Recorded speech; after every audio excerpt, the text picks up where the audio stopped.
हरे कृष्णा। आज हम श्रीमद् भागवतम स्कंद 1 अध्याय 18 ब्राह्मण बालक द्वारा महाराज परीक्षित को शाप, इसे शुरू करेंगे। श्लोक नंबर 1। यो वे द्रोण्य अस्त्र विप्लुष्टो न मातु रुद्रे मृतः अनुगृहाद भगवतः कृष्णस्य अद्भुत कर्मणः। श्रीला सूत गोस्वामी ने कहा, भगवान श्री कृष्ण अद्भुत कार्य करने वाले हैं। उनकी कृपा से महाराज परीक्षित द्रोण पुत्र के अस्त्र द्वारा अपनी माता के गर्भ में ही प्रहार किए जाने पर भी जलाए नहीं जा सके। तात्पर्य, नैमिषारण्य के समस्त ऋषि महाराज परीक्षित के अद्भुत शासन के विषय में, विशेष रूप से कली को दंडित करने तथा अपने राज्य में उसे कोई भी हानि ना पहुंचाने हेतु पूर्ण रूप से अक्षम बनाने के प्रसंगों से आश्चर्यचकित रह गए। श्रीला सूत गोस्वामी भी महाराज परीक्षित के अद्भुत जन्म तथा मृत्यु का वर्णन करने हेतु कम आतुर न थे, और यह श्लोक नैमिषारण्य के ऋषियों की उत्कंठा बढ़ाने हेतु श्रीला सूत गोस्वामी ने कह सुनाया। श्लोक नंबर 2। ब्रह्मकोपो उत्थिताद यस्तु तक्षकात प्राण विपलवात न समूमोहो रूभयाद भगवत्यर्पित ताशयः। इसके अतिरिक्त महाराज परीक्षित स्वेच्छा से सदैव श्री भगवान के शरणागत रहते थे, अतएव वे उड़ने वाले सर्प के भय से, जो उन्हें ब्राह्मण बालक के कोप भाजन बनने के कारण काटने वाला था, ना तो भयभीत थे ना अभिभूत थे। तात्पर्य, श्री भगवान का आत्म शरणागत भक्त नारायण परायण कहलाता है। ऐसा व्यक्ति किसी स्थान या व्यक्ति से, यहाँ तक कि मृत्यु से भी भयभीत नहीं होता। उसके लिए परमेश्वर से बढ़कर कुछ भी महत्वपूर्ण नहीं होता। इस प्रकार वह स्वर्ग या नर्क को एक समान ही महत्व देता है। वह अच्छी प्रकार जानता है कि स्वर्ग तथा नरक दोनों ही श्री भगवान की सृष्टियां हैं, और इसी प्रकार जीवन तथा मृत्यु भी श्री भगवान द्वारा उत्पन्न की गई जीवन की विभिन्न दशाएं हैं। किंतु सभी दशाओं में तथा सभी परिस्थितियों में श्री नारायण का स्मरण आवश्यक है। जो नारायण परायण है वह इसका निरंतर अभ्यास करता है। महाराज परीक्षित ऐसे ही शुद्ध भक्त थे। उन्हें एक अनुभवहीन ब्राह्मण बालक ने त्रुटिवश शाप दे दिया था, क्योंकि वह कली के वशीभूत था, और महाराज परीक्षित ने इस शाप को नारायण द्वारा प्रेषित समझा। वे जानते थे कि जब वे माता के गर्भ में चलाए गए थे, तब नारायण भगवान श्री कृष्ण ने ही उन्हें बचाया था, और यदि उन्हें सांप के काटने से मरना है तो यह भी श्री भगवान की कृपा से होगा। भक्त कभी भी श्री भगवान की इच्छा के विरुद्ध नहीं जाता। श्री भगवान द्वारा भेजी गई कोई भी वस्तु भक्त के लिए वरदान होती है। अतएव महाराज परीक्षित ऐसी बातों से ना तो भयभीत थे ना ही मोहग्रस्त थे। यह श्री भगवान के शुद्ध भक्त का लक्षण है। श्लोक नंबर 3। उत्सृज्य सर्वतः संगम विज्ञाता जित संस्थिति वैयास केर्ज्यो शिष्यो गंगायाम स्वम कलेवरम। तत्पश्चात अपने समस्त संगियों को छोड़कर राजा ने शिष्य रूप में श्रीला व्यास देव के पुत्र श्री सुखदेव गोस्वामी की शरण ग्रहण की, और इस प्रकार वे श्री भगवान की वास्तविक स्थिति को समझ सके। तात्पर्य, यहाँ पर अजित शब्द महत्वपूर्ण है। भगवान श्री कृष्ण अजित अर्थात ना जीते जा सकने वाले कहलाते हैं, और वे इस प्रकार से अजित हैं। कोई उनकी वास्तविक स्थिति को नहीं जान सकता। विज्ञान द्वारा भी अजित हैं।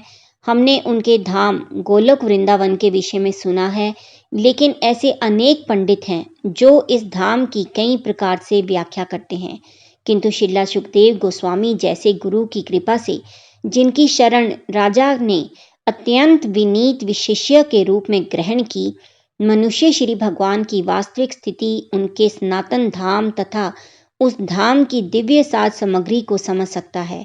श्री भगवान की दिव्य स्थिति से परिचित हुए तथा उस दिव्य विधि से जिससे उस दिव्य धाम तक पहुंचा जा सकता है, राजा अपने सर्वोत्तम गंतव्य के विषय में आश्वस्त थे, और इसे जान लेने के कारण वे प्रत्येक भौतिक वस्तु को, यहाँ तक कि अपने भौतिक शरीर को भी किसी आसक्ति के बिना छोड़ सकते थे। श्रीमद् भगवद गीता में कहा गया है, परम दृष्ट्वा निवर्तते। परम अर्थात वस्तुओं के श्रेष्ठ गुण को देख लेने पर मनुष्य सभी भौतिक आसक्ति छोड़ सकता है। श्रीमद् भगवद गीता से हम उन श्री भगवान की शक्ति के गुण को समझते हैं जो भौतिक शक्ति के गुण से श्रेष्ठ हैं, और श्रीला सुखदेव गोस्वामी जैसे प्रामाणिक आध्यात्मिक गुरु की कृपा से श्री भगवान की इस उच्चतर शक्ति के प्रत्येक पक्ष को जाना जा सकता है, जिससे श्री भगवान अपने शाश्वत नाम, गुण, लीलाओं, साज सामग्री तथा विविधता को प्रकट करते हैं। श्री भगवान की इस उच्चतर शक्ति को समझे बिना कोई कितना ही परम सत्य के वास्तविक स्वभाव के विषय में सिद्धांतिक चिंतन क्यों न करे, भौतिक शक्ति को छोड़ नहीं पाता। भगवान श्री कृष्ण की कृपा से महाराज परीक्षित को श्रीला सुखदेव गोस्वामी जैसे महापुरुष की अनुकंपा प्राप्त हुई थी, अतएव वे अजित भगवान की वास्तविक स्थिति को समझ पाए थे।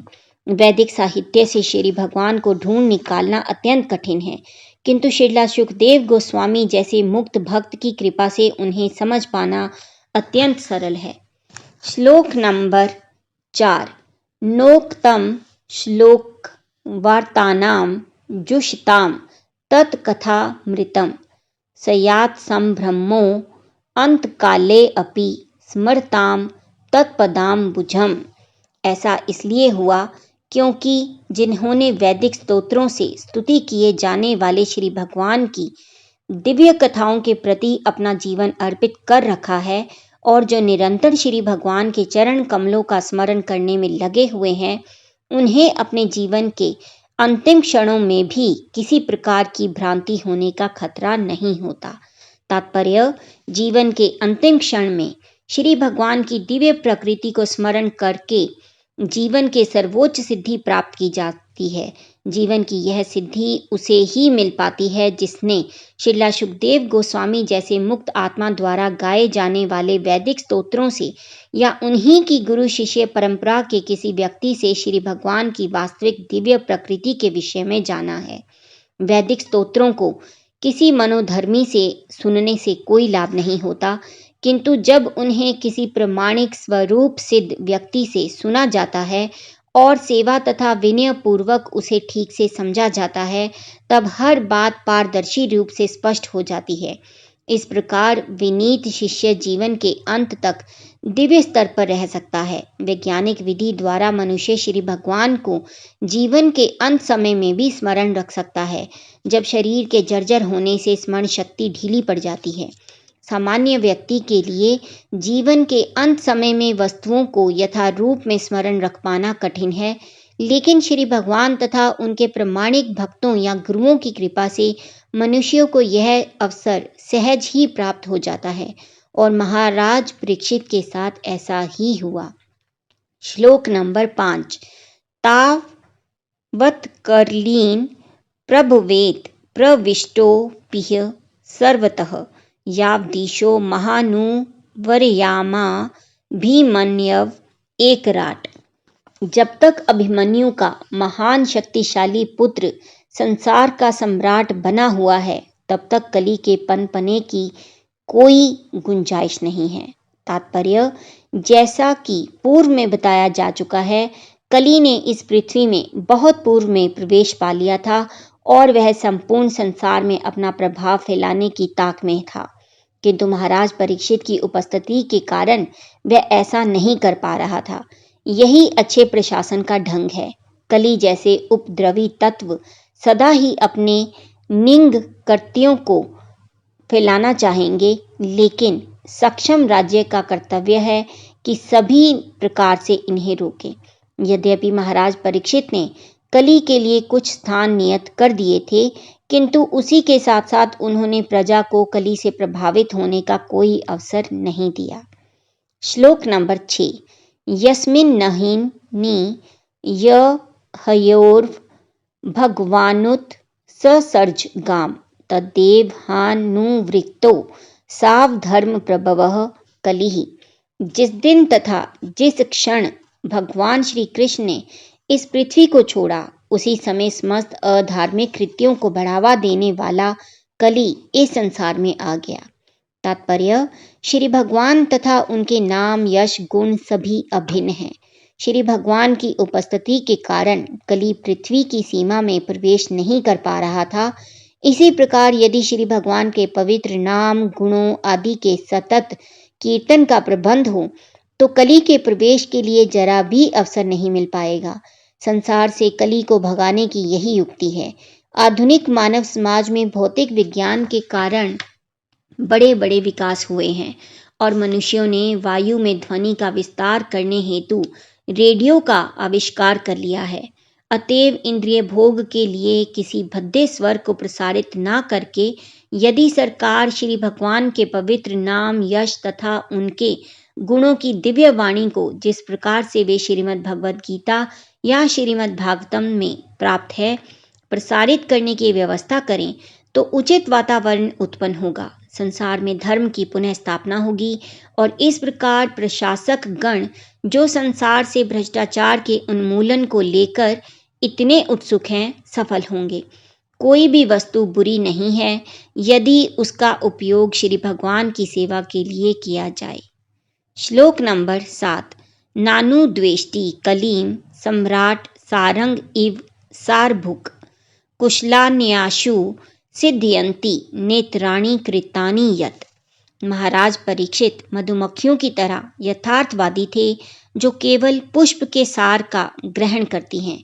वे यह अच्छी प्रकार जानते थे कि इस कलयुग में कल्याणकारी वस्तुएं तुरंत ही अपना शुभ प्रभाव डालती हैं, जबकि अशुभ कर्मों को वास्तविक रूप में संपन्न करना पड़ता है जिससे प्रभाव जमा सके। अतएव उन्होंने कभी भी कली से ईर्ष्या नहीं की। तात्पर्य, कलयुग अधम युग कहलाता है। इस अधम युग में सभी जीव विचित्र स्थिति में रहते हैं। अतएव श्री भगवान ने उन्हें कुछ विशेष सुविधाएं दे रखी हैं। अतः श्री भगवान की कृपा से जब तक जीव किसी पापी कार्य को वास्तव में करता नहीं है तब तक वह उस कर्म का भागी नहीं होता। अन्य युगों में पापी कर्म का विचार करने से ही मनुष्य कर्मफल का भागी बन जाता था। इसके विपरीत इस युग में जीव को शुभ कर्म के चिंतन मात्र से ही उसका फल प्राप्त हो जाता है। अतएव अत्यंत विद्वान एवं अनुभवी राजा होने के कारण महाराज परीक्षित कली से कोई अनावश्यक द्वेष नहीं रखते थे, क्योंकि वे उसे कोई पाप कर्म करने का अवसर ही नहीं देना चाहते थे। उन्होंने अपनी प्रजा को कलियुग के पाप कर्मों में पड़ने से बचाया और साथ ही उन्होंने कली के लिए कुछ स्थान नियत करके उसे भी पूरी सुविधा प्रदान की। श्रीमद् भागवतम के अंत में कहा गया है कि यद्यपि कली के निंद्य कृत्य विद्यमान हैं तो भी कलयुग में बड़े बड़े लाभ भी हैं। मनुष्य मात्र भगवान नाम के जप कीर्तन द्वारा मोक्ष लाभ प्राप्त कर सकता है। अतः महाराज परीक्षित ने श्री भगवान के पवित्र नाम के कीर्तन के प्रचार हेतु संगठित प्रयास किया और उन्होंने जनता को कली के पास से बचा लिया।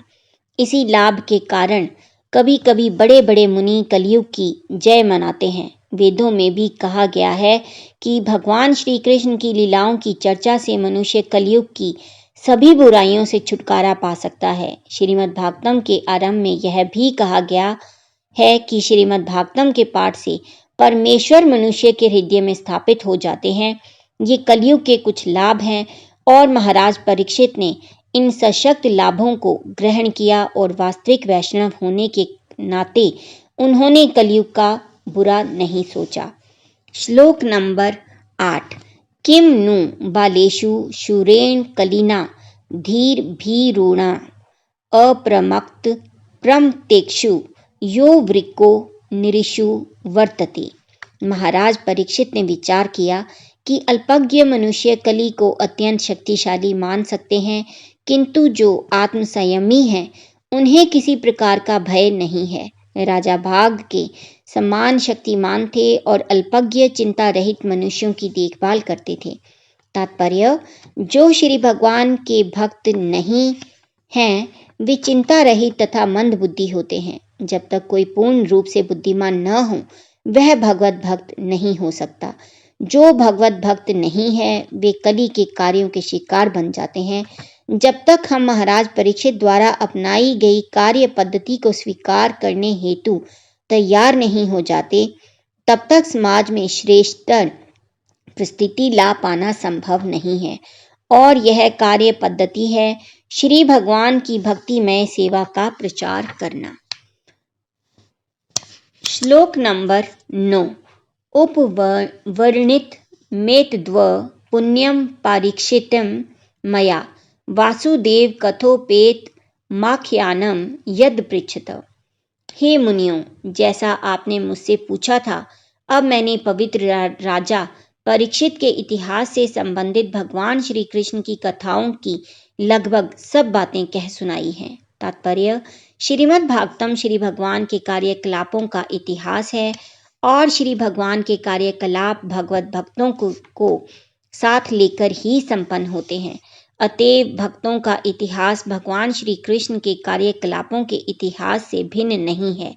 भगवत भक्त श्री भगवान तथा उनके शुद्ध भक्तों के कार्यकलापों को एक सा ही समझता है, क्योंकि वे सभी दिव्य होते हैं।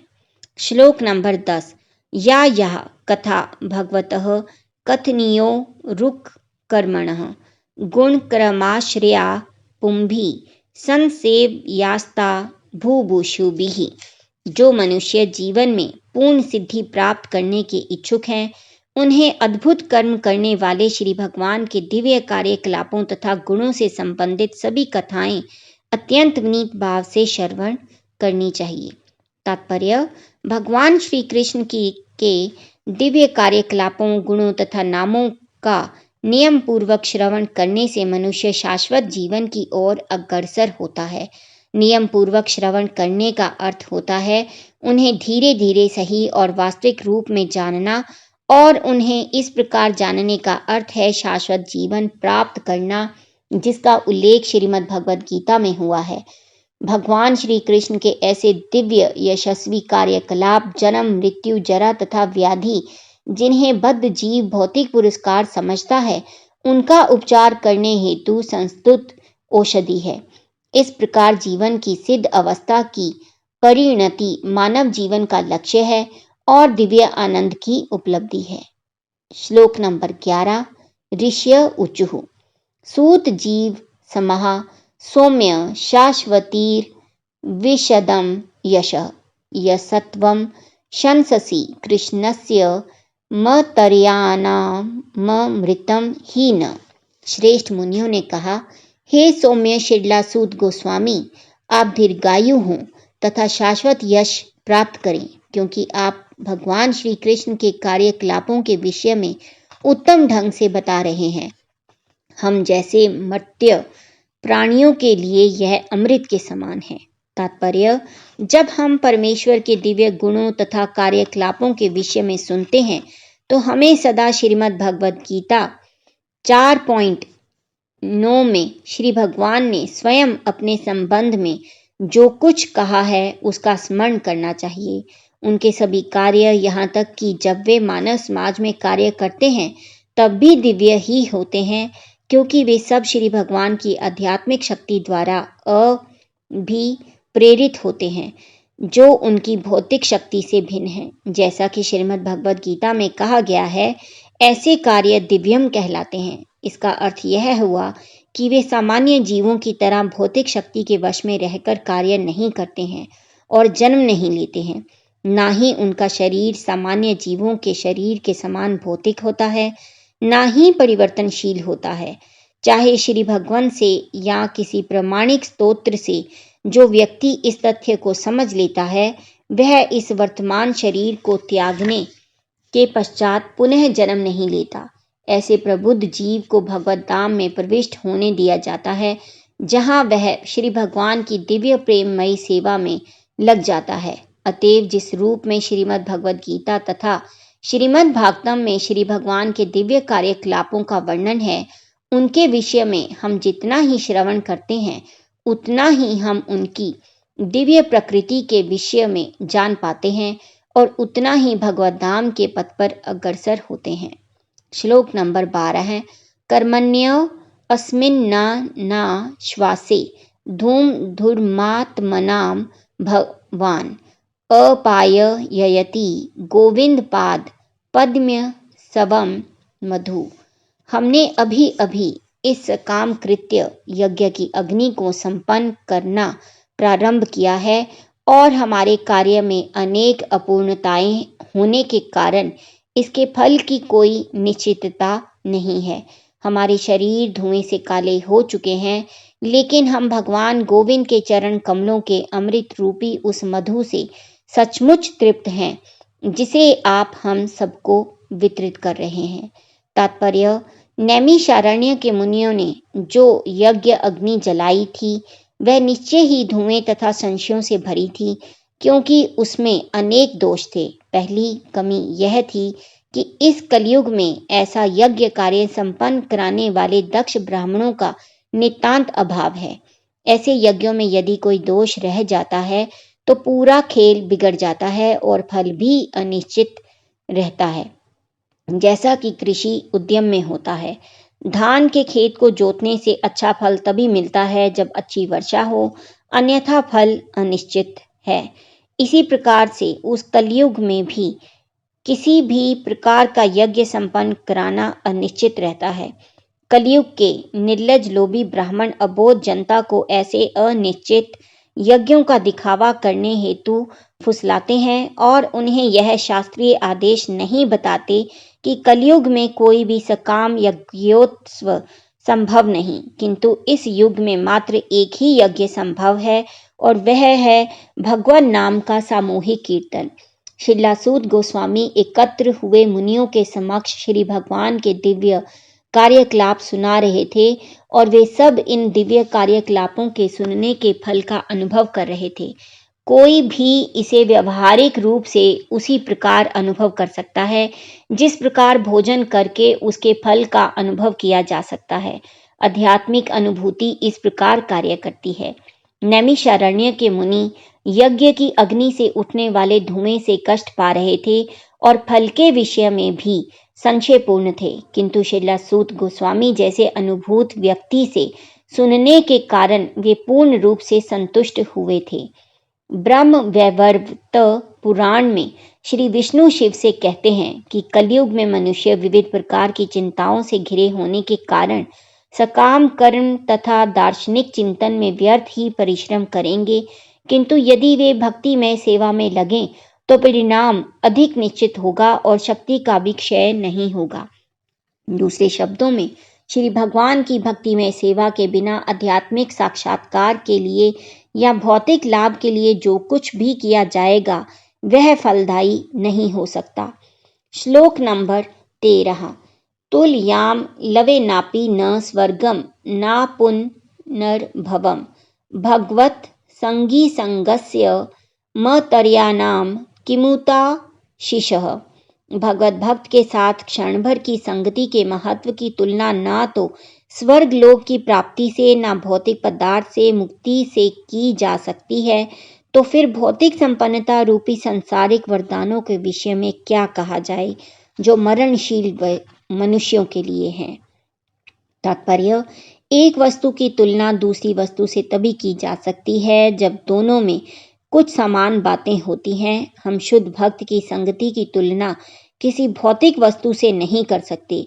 जो मनुष्य भौतिक सुख के आदि बन गए हैं वे चंद्र शुक्र तथा इंद्रलोक जैसे स्वर्गीय ग्रहों की कामना करते हैं, और जो भौतिक दार्शनिक चिंतन में उन्नत होते हैं वे भव बंधन से मोक्ष की कामना करते हैं। जब मनुष्य सभी प्रकार की भौतिक उन्नति से निराश हो उठता है तो वह विपरीत प्रकार के मोक्ष की कामना करता है, जो अपुनर्भव या पुनर्जन्म ना होना कहलाता है। किंतु श्री भगवान के शुद्ध भक्त स्वर्ग लोक में मिलने वाले सुख की कामना नहीं करते, ना ही वे भवबंधन से मोक्ष चाहते हैं। दूसरे शब्दों में, श्री भगवान के शुद्ध भक्तों के लिए स्वर्ग लोक में प्राप्य भौतिक सुख माया जाल के समान होता है, और चूंकि वे सुख दुख की भौतिक धारणाओं से पूर्व से मुक्त रहते हैं, अतएव वे यथार्थ रूप से भौतिक जगत से भी मुक्त होते हैं। इसका अर्थ यह हुआ कि श्री भगवान के शुद्ध भक्त इस जगत तथा आध्यात्मिक जगत दोनों ही में दिव्य स्थिति में अर्थात श्री भगवान की सेवा में संलग्न रहते हैं। जिस प्रकार सरकारी सेवक सदा सेवक रहता है, चाहे वह घर में हो या ऑफिस में या किसी अन्य स्थान में, उसी प्रकार भक्त को किसी भी भौतिक वस्तु से कुछ भी लेना देना नहीं होता, क्योंकि वह अनन्य भाव से श्री भगवान की दिव्य सेवा में लगा रहता है।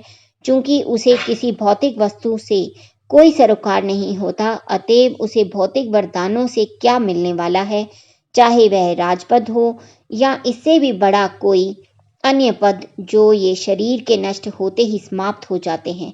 भक्ति में सेवा शाश्वत है, इसका कोई अंत नहीं होता, क्योंकि यह आध्यात्मिक होती है। अतः चूंकि शुद्ध भक्त की निधियां भौतिक निधियों से भिन्न होती हैं, अतएव दोनों की कोई तुलना नहीं है। श्रीलासूत गोस्वामी श्री भगवान के शुद्ध भक्त थे, अतएव नैमिषारण्य के ऋषियों के साथ उनकी संगति अद्वितीय है। भौतिक जगत में निपट भौतिकवादी की संगति ग्रहित समझी जाती है। भौतिकवादी को योषित संगी कहा जाता है, क्योंकि उसकी आसक्ति भौतिक माया जाल अर्थात स्त्रियों तथा अन्य साज सामग्री से होती है। ऐसी आसक्ति बांधने वाली है, क्योंकि इससे जीवन के वरदान तथा संपन्नता दोनों दूर चले जाते हैं। इसका बिल्कुल उलट है श्रीमद् भागवतम संगी, जो सदैव श्री भगवान के नाम यश गुण आदि की संगति में रहता है। ऐसी संगति सदैव वांछनीय है, पूजनीय है, प्रशंसनीय है और इसे जीवन का सर्वोच्च लक्ष्य माना जा सकता है। श्लोक नंबर 14। को नाम तृप्येद रसवित कथायां महक्त मेकांत प्रायणस्य नान्तं गुणानामा गुणस्य जगमूर योगेश्वराये भवपाद्म मुख्यः। पूर्ण पुरुषोत्तम भगवान श्री कृष्ण गोविंद समस्त महान जीवों के एकमात्र आश्रय हैं और शिव तथा ब्रह्मा जैसे योगिक शक्तियों के स्वामी भी उनके दिव्य गुणों का माप नहीं कर सकते। तो भला जो रसास्वादन में दक्ष हैं, वह क्या कभी उनकी कथाओं के श्रवण द्वारा पूर्ण रूपेण तृप्त हो सकता है? तात्पर्य: शिव तथा ब्रह्मा दो प्रधान देवता हैं जो योग शक्ति से परिपूर्ण हैं। उदाहरणार्थ, शिव ने उस विष का सागर पी लिया जिसकी एक बूंद ही सामान्य जीव को मारने हेतु पर्याप्त थी। इसी प्रकार ब्रह्मा ने शिव सहित अनेक देवताओं की सृष्टि की। अतएव ये दोनों ईश्वर अथवा ब्रह्मांड के स्वामी हैं, किंतु वे परम शक्तिमान नहीं हैं। परम शक्तिमान तो गोविंद अथवा श्री कृष्ण हैं। वे दिव्य हैं और शिव तथा ब्रह्मा जैसे शक्तिशाली ईश्वर भी उनके दिव्य गुणों का माप नहीं कर सकते। अतएव भगवान श्री कृष्ण बड़े से बड़े जीव के एकमात्र आश्रय हैं। ब्रह्मा की गिनती जीवों में की जाती है, किंतु वे हम सबसे महानतम हैं। तो फिर महानतम जीव भगवान श्री कृष्ण की दिव्य कथाओं के प्रति इतना आसक्त क्यों है? इसलिए कि वे समस्त आनंद के स्तोत्र हैं। हर व्यक्ति हर वस्तु का कुछ ना कुछ आस्वाद लेना चाहता है, किंतु जो व्यक्ति श्री भगवान की दिव्य प्रेमा भक्ति में लगा रहता है, वह उसी में असीम आनंद प्राप्त करता है। श्री भगवान असीम हैं और उनके नाम, गुण, लीलाएं, पार्षद विविधता आदि अनंत है, और जो इनका आस्वाद करते हैं वे असीम रूप में से ऐसा करते हुए भी तृप्ति का अनुभव नहीं करते।